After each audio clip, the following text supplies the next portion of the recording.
Hi guys, Jason here. Today we're looking at an amazing 1977 JMP. This video is in two parts. This is part one. The amp belongs to Troy Nababan, who is the longtime producer of Leon Todd's band Ragdoll here in Australia. Troy does an amazing gear podcast with Leon once a week on Leon's channel, so do check it out. And Troy is an amazing musician in his own right, actually, so do check him out online. His amp, right, he sent it to me. He's had it for a while. It's a old 1959 Super Lead metal panel JMP, non-master volume, that at some point in its life was converted into a master volume 2203 JMP. So we're going to get straight into it with part one here. I'm going to take you straight to the bench and we will review this amp. We'll go through a quick playthrough so you kind of hear what it sounds like in stock form. And stay tuned for the part two video where I'll take you through the mods and the changes that I've made to this amp. And also a special appearance by Troy once he received his amp back. Okay, as we can see, this thing has been converted from a Super Lead, where we would have had a four input here, to a 2203. You can see some of the non-original wiring at the pots here. So this kind of pink colored stuff will be original Marshall. And there's been a few changes through here. This yellow, green, kind of red, the blue wire. That's all not original. Someone's put some shielded coax in here on the grids of V1, which is nice. It would have been done probably when this conversion was done. These are all original tube sockets, sans this one. This one's been replaced. Going through the main board, I think someone's added these mustards, right? This is a 77. Marshall, don't believe we're using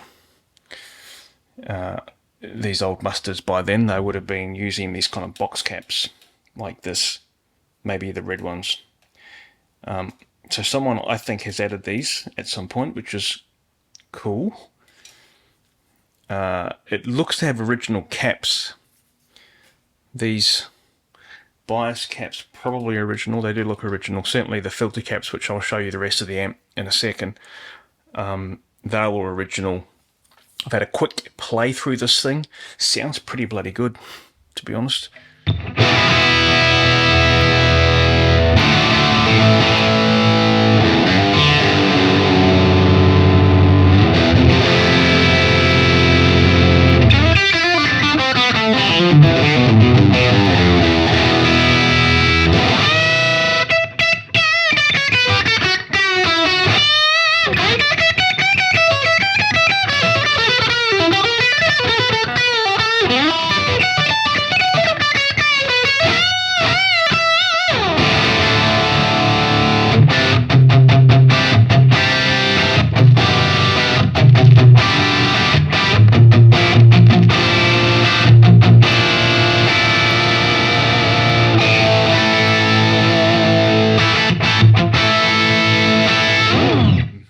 So stock 2203 with a few additions, right? Let me just point them out.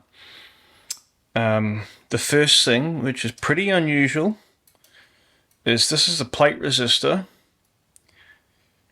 for V2A, right? So this side of V2 is the cathode follower side, and this side, so that's V2B, and V2A is the kind of the gain stage that's coupled to the cathode follower. And you'll see in Marshalls of this era a 100k resistor placed directly on the pins here, which is the plate resistor for V2A. So these are the plate resistors for V1 up on the board here, but for convenience, basically, because of the way the cathode follower is wired, you can kind of run the plate resistor straight on here. It's pretty easy way to do it. Your resistor here can suffer from heat problems, so what I do see in some of these old Marshalls is these old original resistors, they've been sitting on V2 for, 20, 30, 40 years or whatever, and they dry out and they can drift, You know, sometimes I'm surprised. I measure them and they're still bang on 100k. Other times I've measured them and they've been like, you know, 350k, 400k. But they do drift, right? So it's a common area that where, you know, over time you'll see resistors replaced, or you need to replace it yourself. So what they've got here is two 100k resistors in series, right? So it's 200k plate. It's not a common mod, not common at all. But doubling the value of this plate resistor will add more kind of compression and gain to this gain stage. And so normally you see this kind of mod up here on the very first stage. Well, in this amp, the first stage is on this side actually, but yeah, on V1. It's actually very SLO-like, very Soldano. Okay, the next non-stock is this here. It says on the side of the mustard here, 47,000 picofarad. Okay, so 47 nanofarad. And that's a bypass cap on an 820 ohm cathode resistor for, again, this same gain stage. It's not uncommon to see a bypass cap here on this gain stage. Normally you see 0.68 microfarad. This is 0.047 microfarad, right? So it's an order of magnitude lower. Again, very unusual. Not common to see that at all. The bias splitting resistors here, 82k. We did see this in Marshalls. Normally when they had 6550s in them, I think. Might check that, but certainly in EL34 based Marshall, you would see 220 here. So I'll probably move these back to 220k. This 82k resistor here has been replaced over its life. That's fine. It's just kind of normal maintenance. But the rest of this, like you can see, it's got a bright cap on the gain pot here. Looks like 470 picofarad and 470k triple pico setup there, coming off the low input jack. This is all standard 2203, right? 2204 is the same. You see the exact same thing in a JCM 800.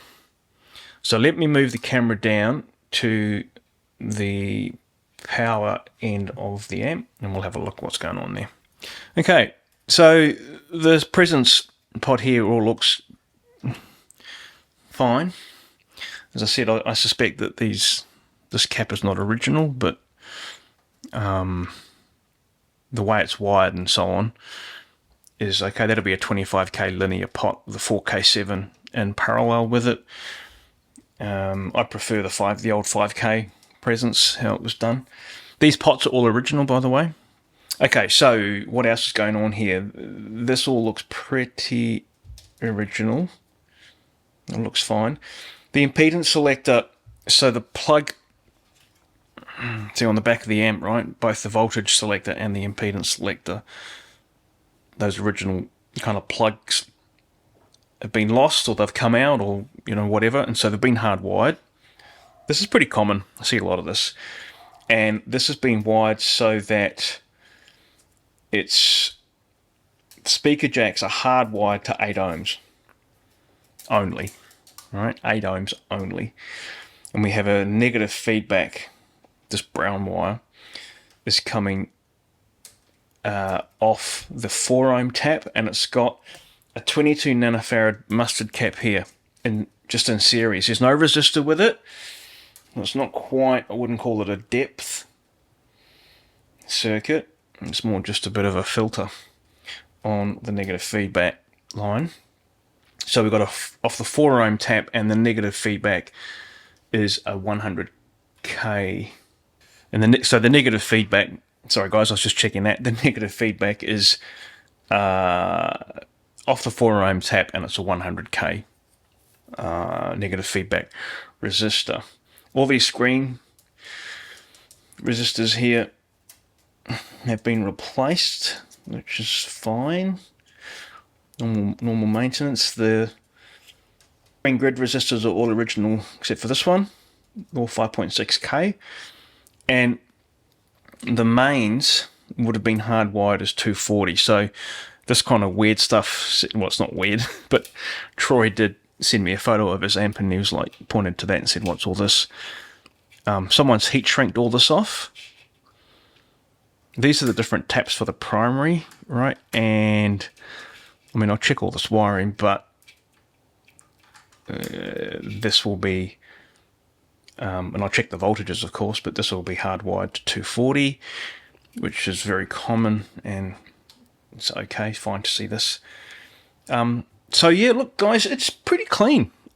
It's got a few kind of non-standard things for a 2203, but having listened to the amp, pretty rocking.